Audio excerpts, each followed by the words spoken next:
Hello वेंशन and ईजन lover, welcome back to our channel. तो गाइज, आज हम अनहैप्पी मैरिज का नेक्स्ट पार्ट देखने वाले हैं। लास्ट पार्ट में हमने देखा कि ईबो को जहन की प्रेगनेंसी के बारे में पता चल जाता है और जहन की माँ की वजह से उसके बच्चे को खतरा था। ये पता चलने के बाद ईबो गुस्से से आग बबूला हो गया। तो चलो गाइज, इसके आगे क्या होगा आज हम इस पार्ट में जानेंगे। आई होप आपको आज का पार्ट अच्छा लगेगा। जहन को हॉस्पिटल से घर आए हुए एक हफ्ता बीत चुका था। इस पूरे टाइम ईबो घर से ही काम कर रहा था। उसने अपना सारा काम अपने दादाजी को सौंप दिया और ईबो घर में रहकर जहन की केयर की और अपना काम भी किया। ईबो ने जहन के साथ क्या हुआ था इसके बारे में एक सवाल भी जहन से नहीं पूछा, क्योंकि उसे यकीन था कि जहन के साथ जो कुछ भी हुआ वो सच में डेंजरस था। ईबो ने देखा कि जहन का मूड पहले जितना अच्छा नहीं था। वो हमेशा सैड रहता था और कभी कभी ईबो ने उसे रोते हुए भी देखा है। ईबो ने कम से कम उसे खुश करने के लिए हर तरह की कोशिश की, लेकिन ये बिल्कुल भी काम नहीं आया। लेकिन सच्चाई तो ये थी कि ईबो को ये पता नहीं था कि किसी को कैसे खुश किया जाए। ईबो सच में इस सब से बहुत अनजान था। ईबो अब जहन के बारे में बहुत चिंतित था, क्योंकि जहन अब प्रेग्नेंट है और अगर जहन इसी तरह से डिप्रेशन में रहा तो उसका मिसकैरेज भी हो सकता है। तुम मेरी बात सुनो जहन, जिसे तुम माँ कहते हो उसके बारे में चिंता करने के कारण अगर मेरे बच्चे को कुछ भी हुआ तुम सोच भी नहीं सकते कि मैं तुम्हारे साथ क्या कर सकता हूँ। ईबो, जिसने जहन को काफी देख लिया था, उसने गुस्से में अपने दांत पीसते हुए कहा। जहन सच में काफी सैड था, क्योंकि उसके पास एक ही पर्सन था जिसे वो माँ कहता था। उसने उसे अब अस्वीकार कर दिया और उसे घर से बाहर निकाल दिया। उसकी माँ अब उसे नहीं चाहती। एक वीक पहले ही बीत चुका है। वो नहीं जानता कि उसकी माँ कैसे होगी। उसे यकीन नहीं है कि उसकी माँ ने कुछ खाया होगा कि नहीं और अच्छी तरह से आराम किया होगा कि नहीं। जहन बस अपनी माँ के हेल्थ के बारे में चिंतित था। जहन अपनी माँ से मिलना चाहता है और उससे माफी मांगना चाहता है, लेकिन ये इम्पॉसिबल है। उसकी माँ, जिसने उसके लिए सब कुछ सैक्रिफाइस कर दिया था ताकि वो ठीक रहे, अब उसने ही अपनी माँ को अब परेशान कर दिया है। इसकी वजह से जहन बहुत निराश है। उसने बहुत बेशर्म काम किया है। उसने एक आदमी से शादी कर ली, जबकि उसकी माँ ने क्लियर कहा था कि किसी भी आदमी से रिलेशन में नहीं रहना। जहन सच में चाहता था कि जो कुछ भी हुआ है वो सिर्फ एक सपना हो। उसकी माँ का हॉस्पिटल में एडमिट होना, अपनी माँ को बचाने के लिए एक आदमी से शादी करना और उसी से प्रेग्नेंट होना और उससे शादी करने के अलावा कोई ऑप्शन नहीं होना, उसे लग रहा था कि ये सब कुछ सपना हो। लेकिन ये सब सपना नहीं है, बल्कि हकीकत है। तुमने क्या कहा? तुम्हारी हिम्मत कैसे हुई मेरी माँ को बीच कहने की? तुम ही बीच हो। तुम्हारी माँ ही एक बीच है जो तुम्हें अपने बड़ों का रिस्पेक्ट करना नहीं सिखा रही। जहन ये कहते हुए चिल्लाया और उसने ईबो को थप्पड़ मारने के लिए अपना एक हाथ उठाया, लेकिन उसके हाथों को ईबो ने पकड़ लिया और उसे दीवार पर लगभग पटक दिया। अब ईबो के हाथों ने जहन की गर्दन को कसकर पकड़ लिया, जिससे जहन हाँफने लगा। सिर्फ इसीलिए कि मैंने एक हफ्ते के लिए आपके साथ अच्छा बिहेव किया, इसकी वजह से ये मत सोचो कि मैं सब कुछ भूल गया। तुमने मेरी इंसल्ट करने की हिम्मत कैसे की? ये मत सोचो कि तुम मेरे बच्चे के साथ प्रेग्नेंट हो, इसकी वजह से मैं तुम्हारे साथ कुछ नहीं करूँगा। और इस बात को याद रखो कि मैं कुछ भी कर सकता हूँ। और आपने किसे बीच कहा? ईबो ने गुस्से में पूछा। जहन ने ईबो को थप्पड़ मारने की कोशिश की। ईबो ने जहन को छोड़ दिया, लेकिन उसने जहन को इतनी जोर से थप्पड़ मारा कि जहन के लोअर लिप से खून बहने लग गया।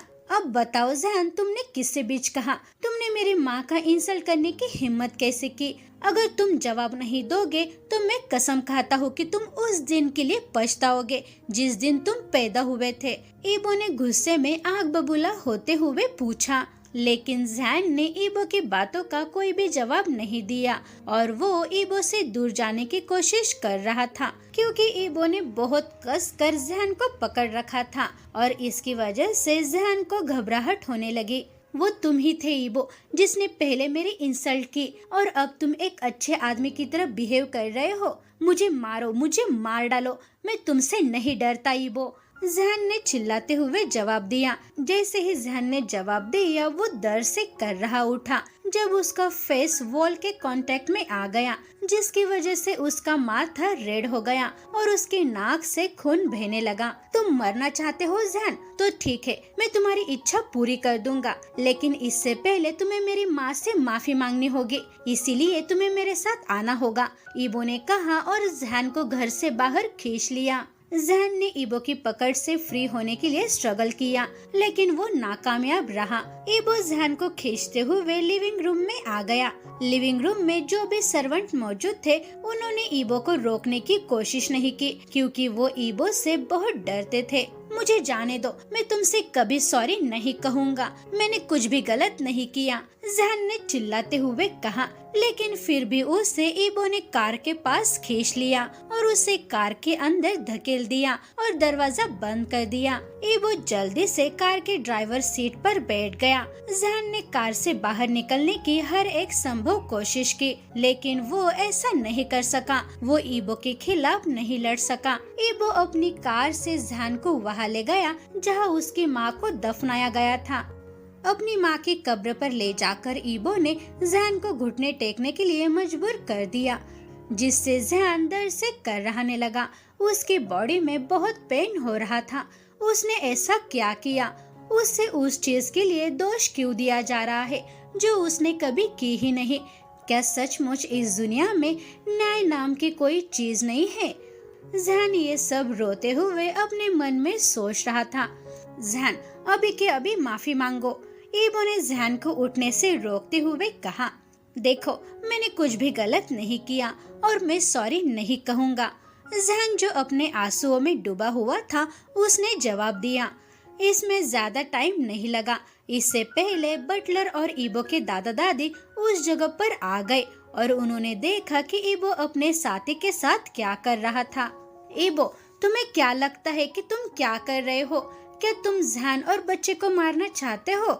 क्या तुम भूल गए कि जहन प्रेग्नेंट है? तुमने उससे अच्छा बिहेव करने का प्रॉमिस किया था। ईबो, प्लीज उसे जाने दो। ईबो के दादाजी ईबो पर चिल्लाए, जिसकी वजह से ईबो ने जहन को छोड़ दिया और जहन ने भी ज्यादा समय बर्बाद किए बिना वो जल्दी से ईबो के दादा दादी की ओर भाग गया। उसके साथ अच्छा बिहेव करो। मैंने तो उसके साथ अच्छा रहने का प्रॉमिस किया था। ये सब बच्चे के कारण था और कुछ भी नहीं। मुझे उसकी बिल्कुल भी परवाह नहीं है। वो क्या सोचता है कि वो मेरी माँ का इंसल्ट करेगा और मैं चुप रहूंगा? उसकी हिम्मत कैसे हुई मेरी माँ की इंसल्ट करने की? तुम मेरे साथ रहने के लिए बिल्कुल भी लायक नहीं हो। सच तो ये है कि तुम भी अपनी माँ की तरह एक बीच हो। मैं इस बात से बिल्कुल भी हैरान नहीं हूँ कि उसने तुम्हें एक्सेप्ट नहीं किया, क्योंकि तुम बिल्कुल भी किसी के भी लायक नहीं हो। ईबो जहन पर चिल्लाया और वहाँ से चला गया, अपने दादा और दादी को नजरअंदाज करते हुए जो उसे बुला रहे थे। ईबो के दादाजी ने एक रुमाल निकाला और उन्होंने जहन का चेहरा पोंछना शुरू कर दिया, जो खून से लथपथ था। आई एम सॉरी जहन, ये सब हमारी गलती है। हमने ही उस बेवकूफ पर भरोसा किया। सच तो ये है कि वो तुम्हारे जैसे देवदूत के लिए बिल्कुल भी लायक नहीं है। जहन, चलो घर चलते हैं। मैं डॉक्टर से तुम्हारी जांच करवाऊंगा और दादाजी इसके लिए ईबो को सजा देंगे। आज से तुम हमारे साथ ही रहोगे बेटा। मैं तुम्हारी माँ से बात भी करूंगा। मुझे यकीन है कि तुम्हारी माँ तुम्हें समझ लेगी और तुम्हें एक्सेप्ट भी कर लेगी, ईबो के दादाजी ने कहा और उसने जहन को कार तक ले जाने में हेल्प की। जैसे ही वे सब वैंग पैलेस पहुँचे, डॉक्टर पहले ही वहाँ आ चुके थे। उस पैलेस में एक डॉक्टर्स की टीम आ गई थी। उस टीम में गायनेकोलॉजिस्ट स्पेशलिस्ट भी मौजूद थे।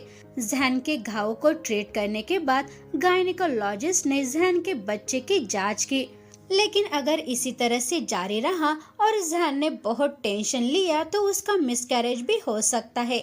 जहन के मन में अब उथल पुथल शुरू थी। कम से कम अब उस जानवर ईबो के साथ नहीं रहना पड़ता।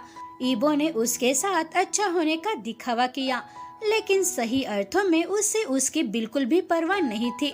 यहाँ तक कि उससे अपने बच्चे की भी परवाह नहीं थी और सबसे बुरी बात ये है कि ईबो ने जैन के प्रेग्नेंट रहने के बावजूद भी उसे पीटने और बाद में उसे कब्र पर ले जाकर माफी मांगने के लिए मजबूर किया था, जबकि जैन के कोई भी गलती नहीं थी। उसने ऐसा क्या गलत किया जिसकी वजह से उसे माफी मांगनी पड़े? वो अपना सिर झुकाने के बजाय मर जाना पसंद करेगा। ईबो के दादा दादी जैन के लिए बहुत अच्छे हैं और इस बड़े पैलेस में हर कोई उसकी रिस्पेक्ट करता है और उसके साथ बहुत अच्छा बिहेव करता है। ईबो के दादा दादी ने सच में जैन की माँ से बात करने की कोशिश की, लेकिन इसका परिणाम ऐसा हुआ कि जैन की माँ ने जैन सहित ईबो के दादा दादी की भी इंसल्ट की, जिसकी वजह से जैन ने फाइनली हार मान ली। लेकिन अंदर ही अंदर वो बहुत टूट गया था। ऐसा लगता है कि उसकी माँ बहुत ही गुस्से में और उससे बहुत निराश है। अब जैन के पास कोई और रास्ता नहीं है, बस उसे सब कुछ भूल जाना और इससे आगे बढ़ना होगा और बस अपने बच्चे के बारे में सोचना होगा। शायद फ्यूचर में किसी दिन उसकी माँ उसे माफ कर देगी और जो कुछ भी हुआ है उसे एक्सेप्ट कर लेगी। अब दूसरी तरफ एक आदमी जो दिखने में लगभग 30 के आसपास का लगता है, वो एक खूबसूरत आदमी के पास बैठा हुआ है जो बहुत कमजोर दिखता है और कोई भी उस आदमी को देखकर ऐसा सोच सकता है कि अगर उसे छुआ तो उससे चोट पहुंच सकती है। माय लव, मुझे रिपोर्ट मिल गए हैं और वे पॉजिटिव निकले तो मुझे बहुत खुशी होगी और हम अपने बच्चे को घर लाने के लिए कुछ भी करेंगे। आप जानते हैं वो बिल्कुल आपके जैसा दिखता है, यहाँ तक कि आपकी तरह उसके लोअर लिप के नीचे भी एक तिल है। माय लव, अब मुझसे प्रॉमिस करो कि चाहे रिजल्ट कुछ भी आ जाए आप सैड नहीं होंगे और कुछ भी हो जाए हमें मिलकर अपने भाग्य का सामना करना होगा। उस दिन जल्दी घर आए डॉक्टर ने अपने हस्बैंड को बताया, जिसकी नजर उस एनवलप पर थी जो उसके हस्बैंड के हाथ में था। ठीक है, मैं सैड नहीं होऊंगा, लेकिन इस एनवलप को ओपन करके तो देखो, क्या ये हमारा खोया हुआ बच्चा तो नहीं है? एक खूबसूरत आवाज में उस कमजोर पर्सन ने कहा। डॉक्टर ने समय बर्बाद किए बिना उस एनवलप को ओपन किया और बहुत एक्साइटेड होकर उस रिपोर्ट को पढ़ने लगा। रिपोर्ट पढ़ने के बाद डॉक्टर के हाथ कांपने लगे और वो इतना हैरान हो गया कि उसके हाथ से वो रिपोर्ट फर्श पर गिर गए। उस डॉक्टर के हस्बैंड ने, जिसने अभी तक वो रिपोर्ट नहीं पढ़ा था और उसे नहीं पता था कि उस रिपोर्ट में क्या है, वो बस अपने हस्बैंड का रिस्पॉन्स देखकर बहुत सैड हो गया और उसने अपनी निराश नजर से अपने हस्बैंड की ओर देखा। क्या इस रिपोर्ट के अनुसार ये भी हमारा बेटा नहीं है? खैर, शायद हमारा बेटा सचमुच मर गया, उस आदमी ने कहा। लेकिन वो तब शॉक हुआ जब उसके हस्बैंड ने अचानक उसे उठाया और खुशी से चिल्लाते हुए ऊपर नीचे कूदने लगा। माय लव, मुझे नहीं पता कि मैं तुम्हें कैसे बताऊं, लेकिन इस बार भगवान ने हमारी बात सुन ली। हमें फाइनली हमारा बच्चा मिल गया, हमारा बेटा जो वर्षों से खो गया था।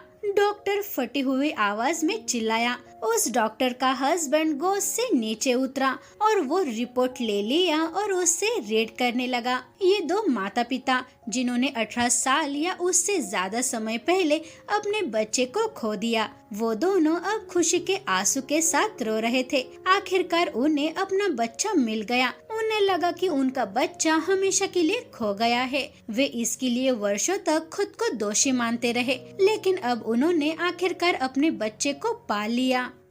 चलो ना, हम उसे अभी देखने चलते हैं। मैं उसे देखना चाहता हूँ, अपने हाथों से पकड़ना चाहता हूँ और अपना एकलौता बेटा कहकर बुलाना चाहता हूँ और उस पर ढेर सारा प्यार लुटाना चाहता हूँ। मुझे पहले कपड़े चेंज करने दो। चलो हम उसके लिए कुछ चीजें भी खरीद कर लाते हैं, उसकी पसंदीदा चीजें। लेकिन मुझे पता नहीं कि उसे क्या पसंद है, लेकिन फिर भी मैं उसके लिए बहुत सारी चीजें खरीदूंगा। मिस्टर शाओ ने फाइनली अपने बेटे को ढूंढ लिया, जिसकी खुशी में उन्हें क्या करना है वो तय नहीं कर पा रहे थे। आखिरकार उसके हस्बैंड को उन्हें रोकना पड़ा और उन्हें शांत करना पड़ा। यस माय लव, हमने उसे ढूंढ लिया, लेकिन हम किसी और के घर में घुसकर ये नहीं कह सकते कि बेटा हम तुम्हारे माता पिता है। हमने तुम्हें वर्षों पहले खोया था और आखिरकार तुम हमें मिल गए। मैंने उस लड़के को देखा है और वो अब प्रेग्नेंट है, लेकिन अगर वो इसकी वजह से ज्यादा डिप्रेशन में चला जाएगा तो मुझे डर है कि उसका मिसकैरेज हो सकता है। माइलो, हमें इसके बारे में थोड़ा सा सोचना होगा। डॉक्टर जिसका नाम मिस्टर शाओ है, उन्होंने वहाँ अपने बेटे का नाम जैन रखा था। उसने उत्तर दिया। जैन की माँ चिल्लाई, अब मुझे क्या करना चाहिए? मैं सच में उसे देखना चाहता हूँ, भले ही वो दूर से हो। मैंने पिछले 18 वर्षों से उसे नहीं देखा। मेरे पास उसके बस कुछ तस्वीरें हैं, वो भी जब वो 2 साल का था तब की वो तस्वीरें हैं।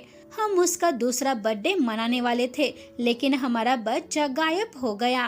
प्लीज माइलो, मैं बस मेरे बच्चे को दूर से देखना चाहता हूँ। हमारे बेटे को कानूनी रूप से लेने से पहले मैं उससे कुछ भी नहीं कहूँगा और बस उससे दूर से देखना चाहता हूँ। जैन की माँ, जो एक आदमी है, उसने अपने हस्बैंड की ओर देखते हुए रिक्वेस्ट की और जैसे कि उम्मीद थी, जैन के पिता उसे कभी भी ना नहीं कहेंगे। जैन की माँ एक ऐसे फैमिली से बिलोंग करती थी जिस फैमिली में मेल भी प्रेग्नेंट होने की कैपेबिलिटीज रखते हैं। जैन की माँ का फैमिली का नाम बहुत पॉपुलर था और उस फैमिली में सब वर्षों से एंटरटेनमेंट इंडस्ट्री में काम करते हैं। जैन की माँ भी एंटरटेनमेंट इंडस्ट्री में थी। जब वो जैन से प्रेग्नेंट हो गई तब उसने अपना काम छोड़ दिया और 2 साल के बाद अपने बच्चे को खोने के बाद उसने कभी भी अपना काम नहीं किया। जैन के माता पिता की लव मैरिज थी। शादी करने के बाद भी जैन की माँ एंटरटेनमेंट इंडस्ट्री में काम करती थी।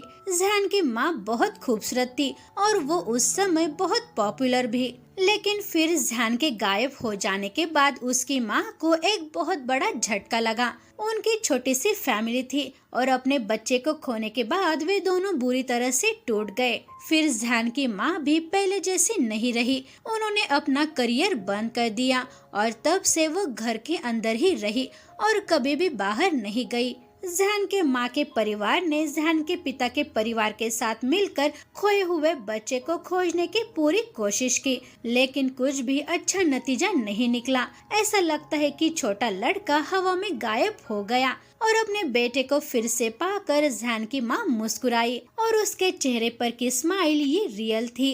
ऐसा लगता है कि इस उदास और बेजान घर में एक जान आ गई। हर तरफ खुशी का माहौल छा गया और ये घर अब पहले जैसा उदास नहीं रहेगा। ठीक है माय लव, 1 हफ्ते के बाद हमारा बेटा चेकअप के लिए हॉस्पिटल में आएगा, तब हम साथ में उससे मिलने जाएंगे। लेकिन माय लव, पहले मुझसे प्रॉमिस करना होगा कि आप खुद को शांत रखेंगे और अपनी फीलिंग्स को कंट्रोल रखेंगे और वहाँ कुछ भी गड़बड़ नहीं करेंगे। देखो माय लव, हम दादा दादी बनने जा रहे हैं, लेकिन वो आदमी जो हमारे बच्चे का हस्बैंड है वो उसके साथ मिसबिहेव करता है और हमारा बच्चा उसके साथ बिल्कुल भी खुश नहीं है। जैन के डैड ने सैड होकर कहा। दूसरी तरफ बेचारा जैन, जो किसी ऐसे पर्सन के लिए चिंतित था जो उससे किसी भी तरह से रिलेटेड नहीं था। जैन को पता नहीं कि जल्द ही उसकी पूरी दुनिया पलट जाएगी और उस दुनिया में वो सबसे ज्यादा खुश लड़का बनने वाला है। अगर ये दोनों जैन के असली माता पिता है तो वो औरत कौन है जिसने जैन को बचपन से बड़ा किया? अब जैन इस सब को कैसे फेस करेगा? क्या ईबो फिर से जैन को एक्सेप्ट करेगा? ये सब हमें आगे की स्टोरी में पता चल जाएगा। तो गाइस, आपको आज का पार्ट कैसा लगा? अच्छा लगे तो लाइक जरूर करना। तो मिलते हैं अगले पार्ट में, तब तक take care and bye bye.